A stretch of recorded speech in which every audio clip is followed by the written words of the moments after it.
My name is Arica Nyamsi, and I am a movement artist. Since beginning my practice professionally in 2009, I have always used dance as a vehicle for community connection. Dance and dance spaces have a reputation of pretentiousness. These spaces are often very exclusive, where only the wealthy, well-trained, and fit have a seat at the table. We have a very antiquated and Eurocentric idea of technique. Though these beliefs are evolving, there is still division in the dance community, where street arts and studio arts haven't learned how to support each other, and some movement artists aren't welcome into the concert world because of ideas around technique. I believe that dance is the original language. Movement connects us all, and every person has their own way of moving, their own technique, if you will. I was called to dance as a career in college when I discovered choreography and the freedom of creating and movement invention. I had no prior dance training and abruptly switched my major to dance. Finding dance later in life is part of what drives me to invite people of all ages to try movement arts, no matter their physical limitations or limiting beliefs. I found dance, and especially choreography and improvisation, to be healing and expressive in ways I didn't know existed.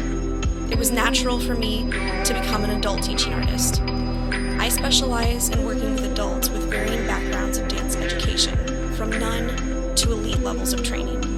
And I've developed a way of keeping these movers engaged in the same classroom together.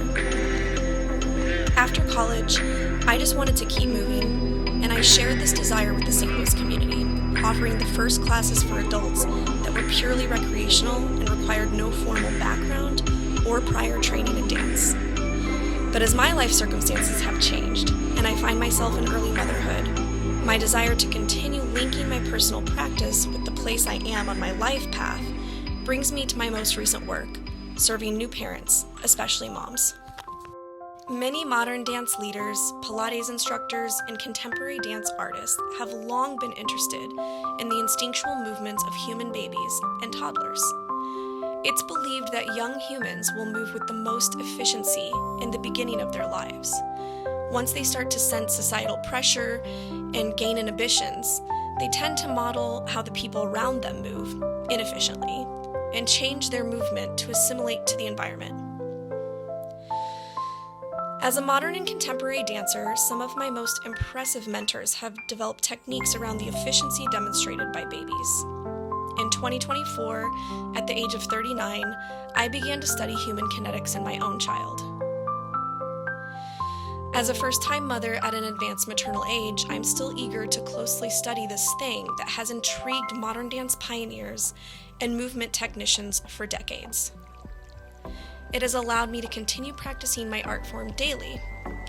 I thought the most fascinating period would be the baby months, but as my child enters toddlerhood, I am eager to expand on my baby wearing program, Bonding with Baby, to include co-choreographers.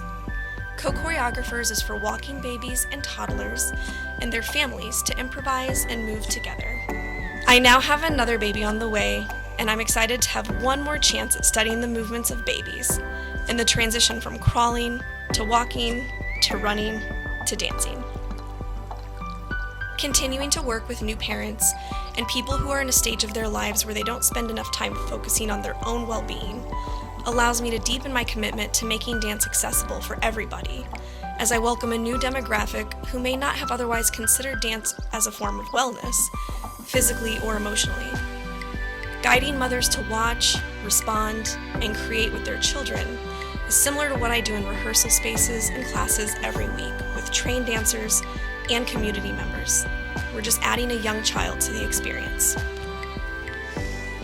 Even though I'm known in St. Louis for being an artistic director, and my primary job description involves choreographing and growing a small nonprofit I founded, Pack Dance, it's just the vehicle for me to do what I actually do.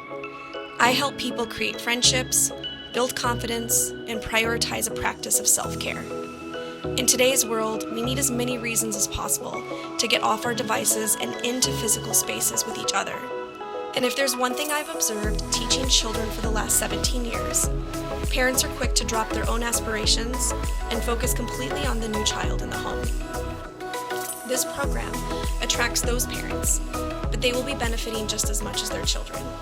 And perhaps it can be the impetus for adopting healthy and artful practices throughout parenthood, enriching our community and generations to come.